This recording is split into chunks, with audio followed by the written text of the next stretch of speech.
Hello my friends, Paul here in the RoJoBe Music Workshop / showroom. And this is an update to the Bowlback Mandolin project that I did a little while back. I'm probably going to end up uploading this video soon after the project videos end. So it's going to be, pretty much for you guys, it'll be continuous. But for me, it's 2 or 3 weeks since I actually finished the project, and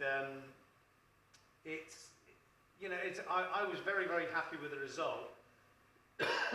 Apart from one thing, which was even despite all of my efforts with the tuners, it was still very stiff. So I took the strings off again, I took the tuners out again, and I checked everything, lined everything up, and I could tell that the original holes that were drilled for the tuning posts in the headstock hadn't been done correctly right from the beginning. So I tried a few different ways and methods to sort it out, and in the end there really was only one way to sort it out, and that was to plug up the holes, put some dowels in there, glued in, and filed and sanded flush with the headstock both sides, and re-drill the holes. So that's what I ended up doing. And the way that I did it, obviously I put the dowels in the holes first, glued those in, and got that all leveled off. Then the tuners, I took them apart so that I just had the tuner carriage, I'm going to call it, so the metal bar that goes down the back of the headstock with all the holes in where the tuning posts go. And then I screwed that back on and used that as a template as to where to drill the holes, and redid all of the holes and put the tuners back together, and they went in perfectly, absolutely spot on. So yeah, so the positions of the original holes weren't correct, and also they were angled wrong as well. So the tuners were never going to fit and work properly, and even if I used individual tuners rather than the mandolin ones which are on a bar, a set of 4, even if I'd used individual ones, because of the angle of the hole through the headstock, it was still never going to be right. So I redid all that, and now they work absolutely perfectly. And the other issue I had is the action was still very high. And I'd already taken quite a bit of material off the bottom of the bridge and shaped it properly to the body of the mandolin. So I didn't really feel like doing all that over again. So what I did do is I deepened the slots in the bridge and got the string action to the correct height on all of the strings, by which time the slots were 4 or 5 millimeters deep. So then I cut off the top of the bridge and saddle and reshaped it, and I did it that way. So the bridge in the end probably lost 6 to 7 millimeters of height just to get the action right. So quite a lot of work was required on that. But anyway, I got the job done, and I am now really happy with that mandolin. Now, I was so happy with it and the seller that I bought it from that I went back onto their site to see if they had any more. Sure enough, they did. So I bought some more. So my one is the one at the back there, and I've bought 5 more from the same seller, and they're all they're very similar. Actually, some of them are Suzuki's and not Kunishima, which is what mine is. I think one or two of them are, but the rest are Suzuki's. Now, so I said I bought 5 more, and all of these came with cases. Now, as you can see close up on the cases, they're all kind of worn and well, battle scarred, if you like, but they're all in very good condition otherwise. I mean, I've sort of cleaned and oiled all of the hinges and the clasps to make them work properly. This one is probably the worst of all of them, but you know, for me, that's patina. I'm not going to do anything more with that. As I said, I've, you know, cleaned and oiled all the hinges and clasps so that they work properly. I am not going to refinish that because I think it looks great myself. The only thing I will need to do to this one is the bottom part here is coming away. I'll need to re-glue that. I did actually have to do this to one of the others as well, but it wasn't as bad as this one. We had a little bit at the top end and a little bit at the bottom end as well. This one is just the top, and it definitely does need doing because, you know, it goes right through. So I've got to re-glue that, but that's a simple job. Other than that, I am not restoring these cases because I think they look absolutely great as they are. I mean, bear in mind, you know, most of them are in the region of 50 years old. So back to the mandolins themselves. As I said, I bought 5 more and they're all similar to each other. Obviously they're all the same style, the bowlback style, and you know, they're just various different designs and pick guards on them, but you know, other than that, they are pretty much the same. That's one of the nice. That is the nicest one of all of them. Now you'll probably see that they've all got the tuners removed and the strings removed. I'm changing all of the strings for new ones. I'm fitting new strings to all of these, and also I took all of the tuners off to dismantle them, clean them, polish them and lubricate them so that they all work nicely, and they all seem to fit properly in their headstocks as well, so I shouldn't need to do any plugging and re-drilling for these. I think they're all good. And you'll see also these two at the front, they've got the ferrules or bushings already in there. These other 3 don't have them, so I'm going to fit some to these because I just think, you know, that it helps keep the tuning posts in alignment properly, and so they're all going to be redone. Now, most of these mandolins really don't need a lot of work. They all, to be honest, need a little bit of a fret job because for some reason all of the frets on these mandolins are flat. I think in the past people have tried to compensate for the, you know, sort of back bow, under bow and twisting of some of the necks, and they, you know, they filed the frets flat, but they've not recrowned them, so I'm going to have to redo that to some of them. So basically, you know, all the tuners have been done. They're just ready to be fitted back in when I get all of the strings. I bought loads of sets of new strings.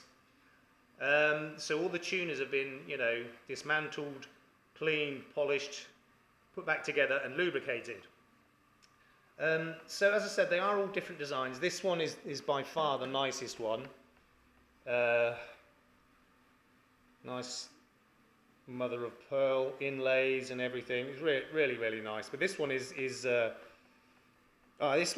another Kunishima. I don't know if you'll be able to see that. It's another one of the Kunishima like mine, but it's got nothing on the headstock. Again, same as mine. And most of them haven't.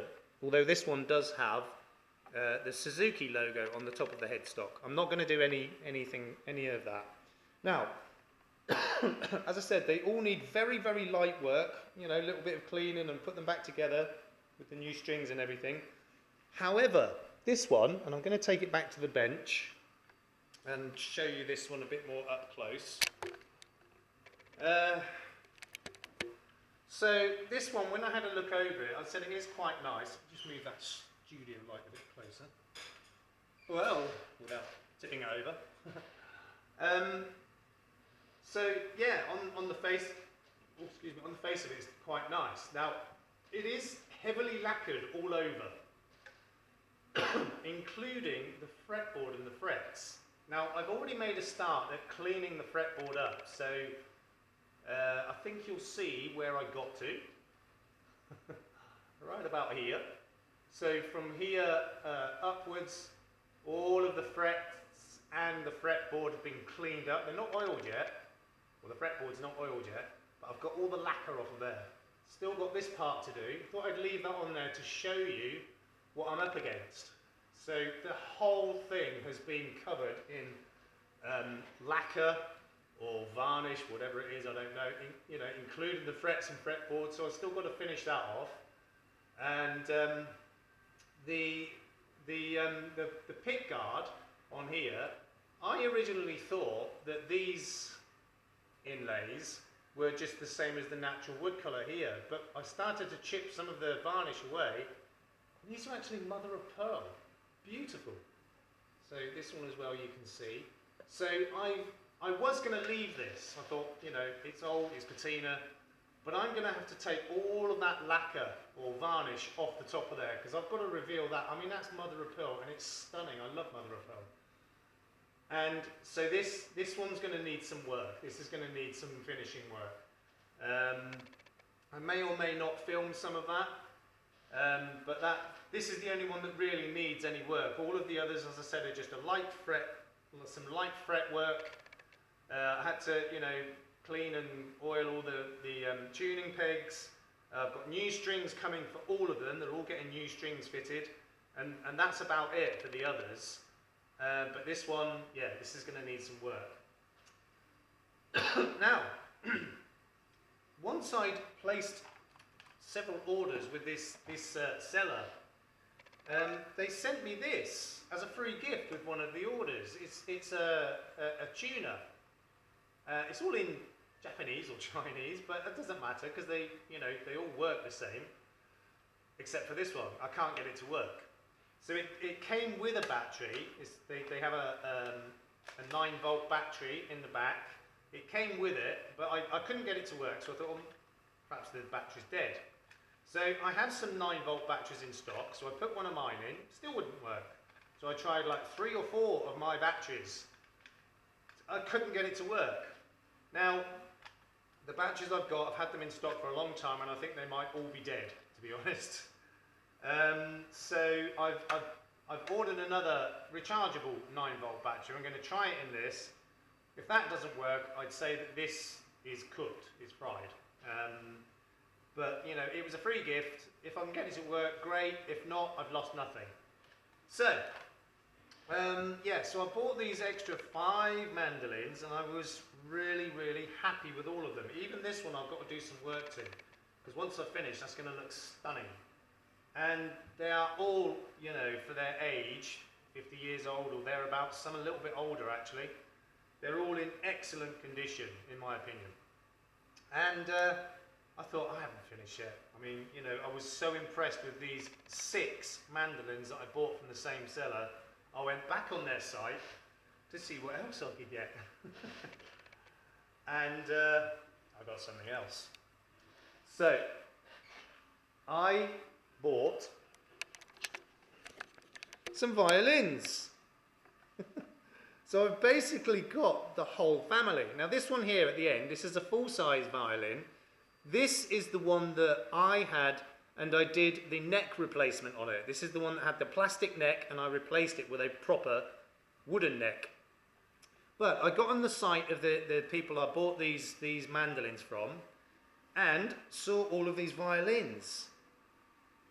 So I bought all these. So that one's a full size, that's a 3/4, that's a half, that's a quarter.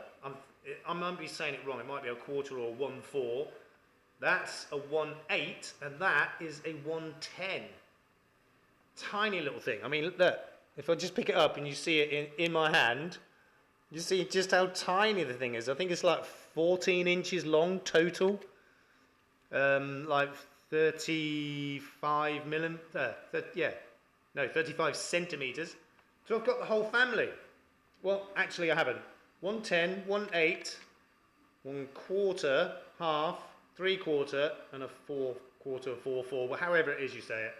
But apparently there are others. There's also a 7/8, which would go in the middle of those two.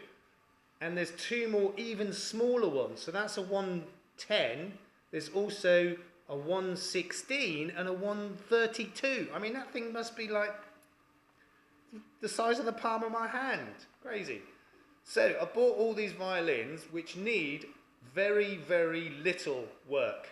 Basically, some of them need a restring, some of them just need a couple of strings replacing. So I've managed to find the proper size strings for these size violins. So they're on the way.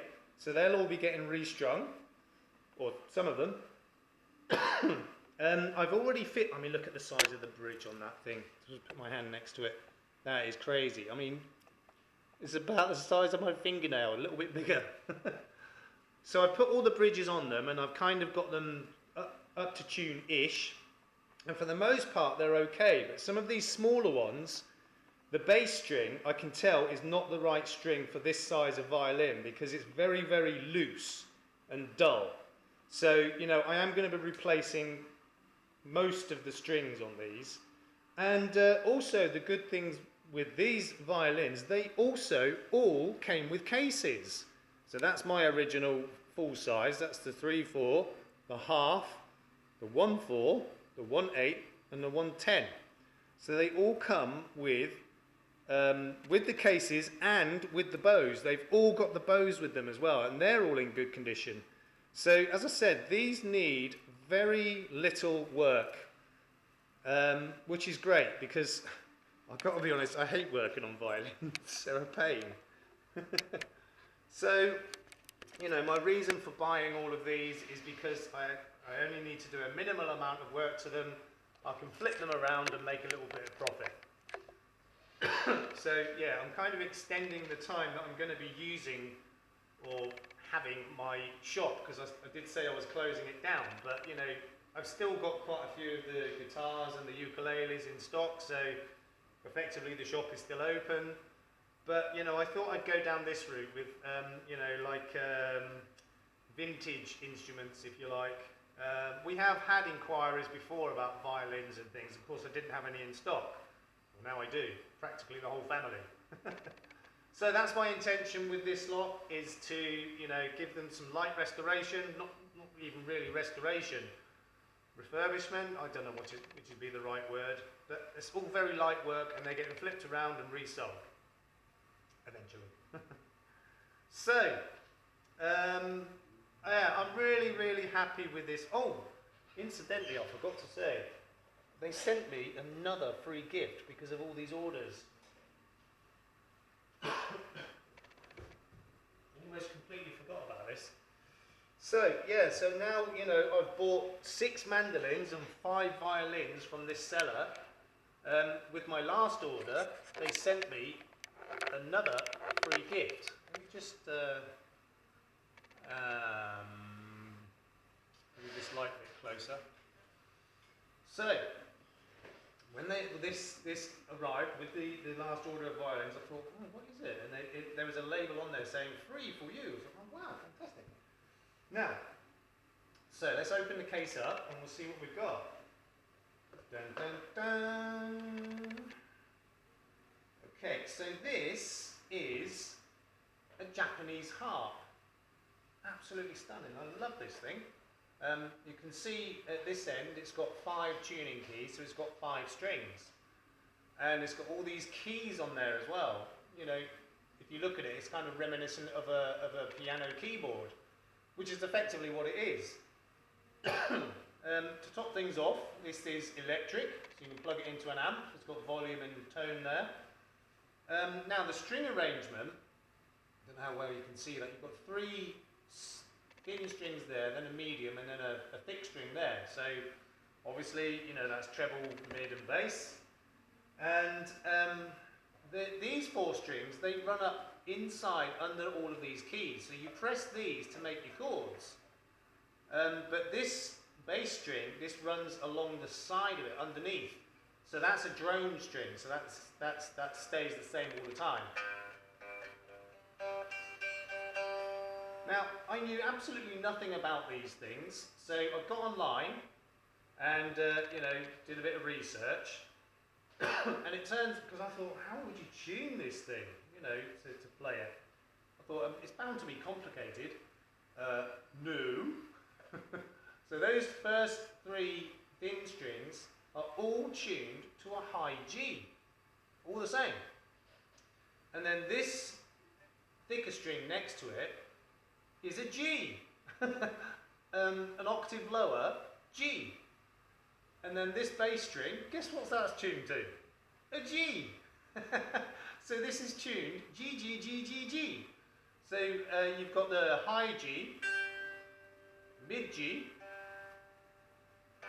and the low G. So really, really simple to tune. You know, it's all G. I'm going to call it high G, mid G, and bass G, or low G.